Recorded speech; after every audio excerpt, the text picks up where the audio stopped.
Kamali, taking you through some of the things people are talking about and some of the stuff they're sharing around the world on Newsfeed today. A young Saudi woman barricades herself inside a hotel room and the whole world watches her ordeal unfold through Twitter. I'm not leaving my room until I see UNHCR. I want asylum. Nazis hold a rally in Australia, but some in Australian media don't want to label these people as Nazis.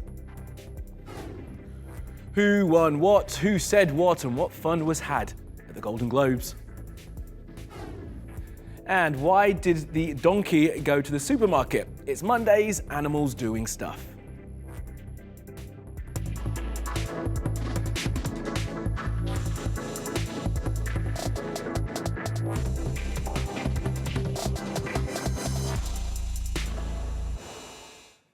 Well, at the top of our news feed, save Rahaf. Now, she's the 18-year-old Saudi woman whose story has captured the attention of thousands of social media users over the past 24 hours. Yesterday, after being detained at a Bangkok airport, she joined Twitter to tell the world that she'd renounced Islam and was fleeing her family in Saudi Arabia because she was scared they would kill her if she went home. Here's Denis with the detail.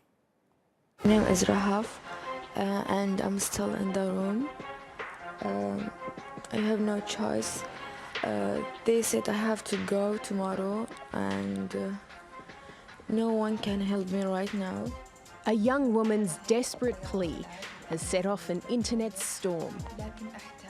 Rahaf Mohammed Al-Qanoun has used social media to draw attention to her plight. She's trying to flee her home country, Saudi Arabia, because she says her family subjected her to physical and psychological abuse, and she fears they may kill her if she's forced to return home. On the weekend, she made it to Bangkok despite travelling without the permission of her male guardian. But Thai authorities detained her, saying she didn't have the right travel papers. Rahaf's supporters say she was trying to reach Australia, where she planned to seek asylum protection. I've put in a number of calls to the government today, both Department of Foreign Affairs and Border Protection, urging them to act very quickly. On Sunday, she began posting videos from her hotel room, which she has so far refused to leave. I'm not leaving my room until I see UNHCR. I want asylum. And her pleas quickly went viral.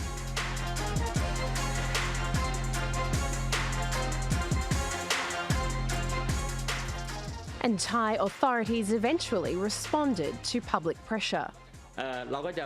We will talk to her and do whatever she requests. Since she escaped trouble to seek our help, we are the land of smiles. We will not send anyone to their death.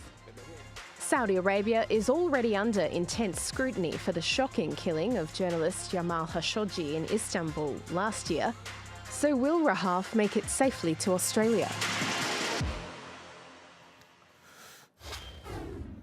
Now, earlier today, I spoke to Phil Robertson. He's the Deputy Director of the Asia Division for Human Rights Watch. He says that internet activism has played a huge role in bringing Rahaf's case to the attention of the rest of the world.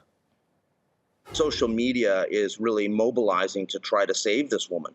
It is heartening to be involved in. There are so many people who are trying to say, what can I do? And who are calling, for instance, the UN Refugee Agency and calling governments to urge them to get involved. And it has grown so fast. I mean, we spoke to the UN Refugee Agency's office in Thailand, and they've received thousands of phone calls from people all over the world saying, get out there to the airport and save Rahaf. So quite clearly, it does have a great deal of power. And I think that the real test will be, of course, is whether it can change the perception of the Thai authorities and make them realize that they can't continue with Plan A that the Saudis want them to do and send her back, but they actually have to allow her to exercise her rights and have the opportunity to make her case to the UN Refugee Agency.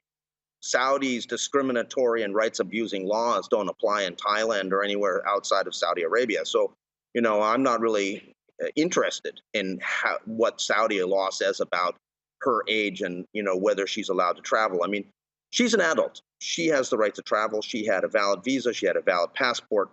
She shouldn't have been interfered with in any way. Kuwait Air was the one that brought her here, so that was why they were trying to put her on the plane this morning on that direct flight back to Kuwait City from Bangkok. We are obviously hoping that they don't use force, and we will speak out very loudly if they do.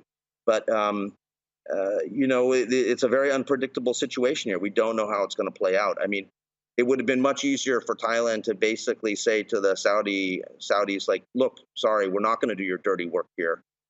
This person has the right to go to Australia, and if she's transiting Bangkok, that's fine, let her go.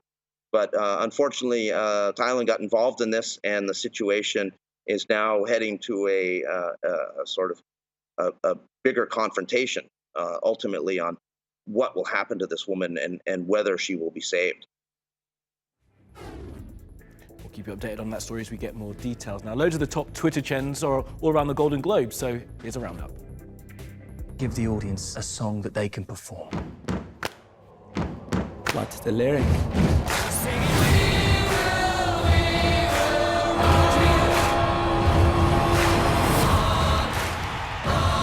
Ready, Freddie? Let's do it. Well, the best drama film went to the Queen biopic Bohemian Rhapsody, which also won Best Performance by a Man. That accolade went to Rami Malek. Now, the Best Comedy went to Green Book, and the Best Performance by a Woman in a Comedy went to Olivia Colman for her work in The Favourite. On the TV side, one of my favourite shows of the past year, American Crime Story, The Assassination of Gianni Versace, won the award for Best Limited Series. And Christian Bale got a few laughs during his acceptance speech. He won Best Actor in a Comedy for playing the former US Vice President Dick Cheney in Vice. Thank you to Satan for giving me inspiration on how to play this role. And Sandra Oh won Best Actress in a TV series for Killing Eve. And as the night's co-host, she was great. As well, she had some good gags, particularly this one where she called out Hollywood's habit of whitewashing Asian roles. It is the first studio film with an Asian American lead since Ghost in the Shell and Aloha.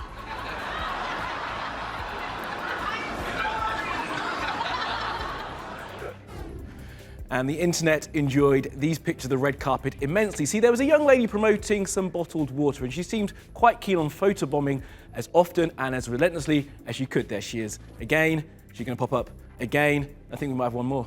There she is.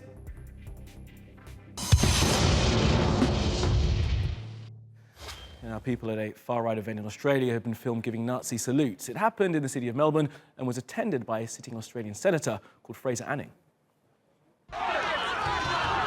Hundreds of far-right protesters gathered for a rally organised by the United Patriots Front. Its founders, Blair Cottrell and Neil Erickson, are both convicted criminals and known racists. They said the rally was in response to Melbourne's so-called African gang problem, an issue that's been whipped up by some of the country's Rupert Murdoch-owned newspapers. Hundreds of anti-racism demonstrators also turned up. But that wasn't enough to silence obvious displays of racism, with some participants giving Nazi salutes.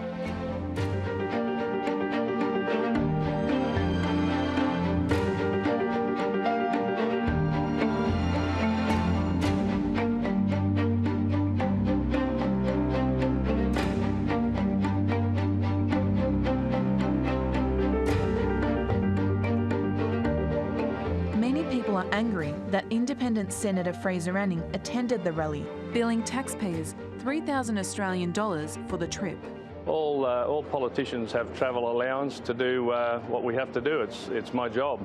The last thing I wanted to do is be down there on a Saturday. I have my family here with me.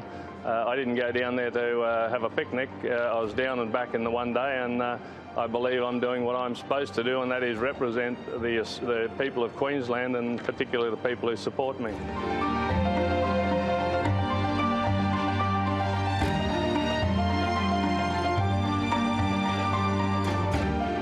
Meanwhile, some media organisations are being criticised for refusing to use the word Nazi to describe the demonstrators.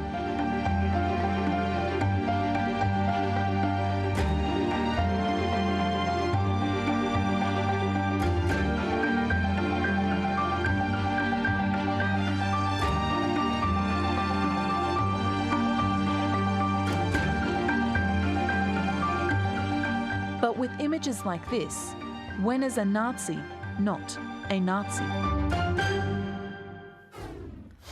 Now, concern about the outcome of elections in the Democratic Republic of Congo are growing. The poll was held on the 30th of December and interim results are expected in the next few days. And while people wait to find out who's won, the fear of violence is increasing. And the US have taken steps they say will keep their people in the DRC safe.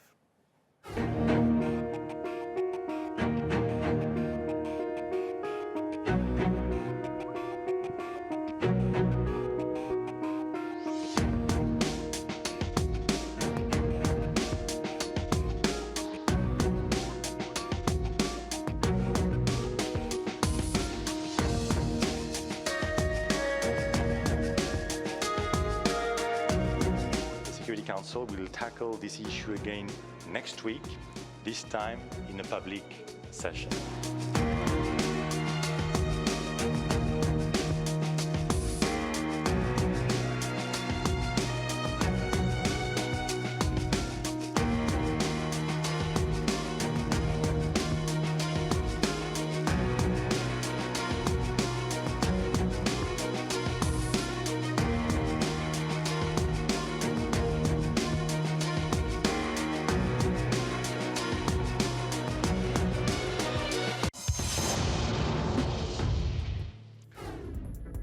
It's been around the world now for some other stories you need to know this Monday.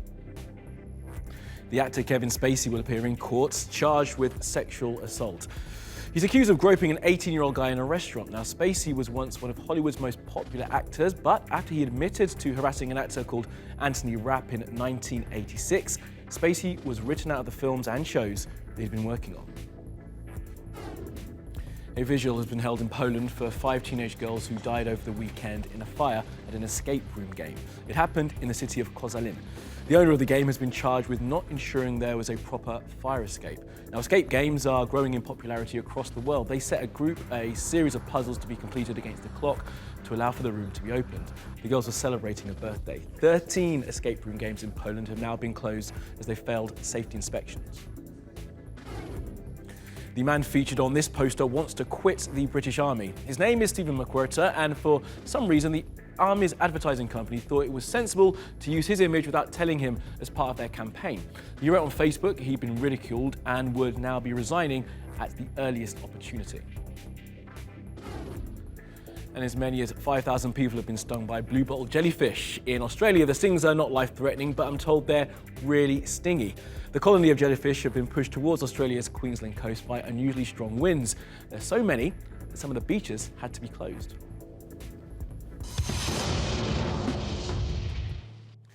Now, does what you wear affect your ability to drive? Well, in Japan, a monk has been getting support from his brethren after being fined for driving while wearing his robe.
And Monday's Animals Doing Stuff is a donkey playing the role of a pack horse.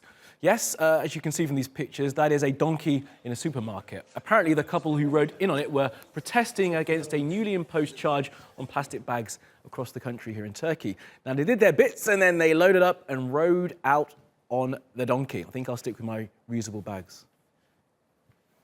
Well, that is all from the Newsfeed team. Reach out to me with your questions, comments, complaints and suggestions. I'm at Kamali Melbourne. You'll find us 24/7 on Twitter and YouTube. Follow and subscribe.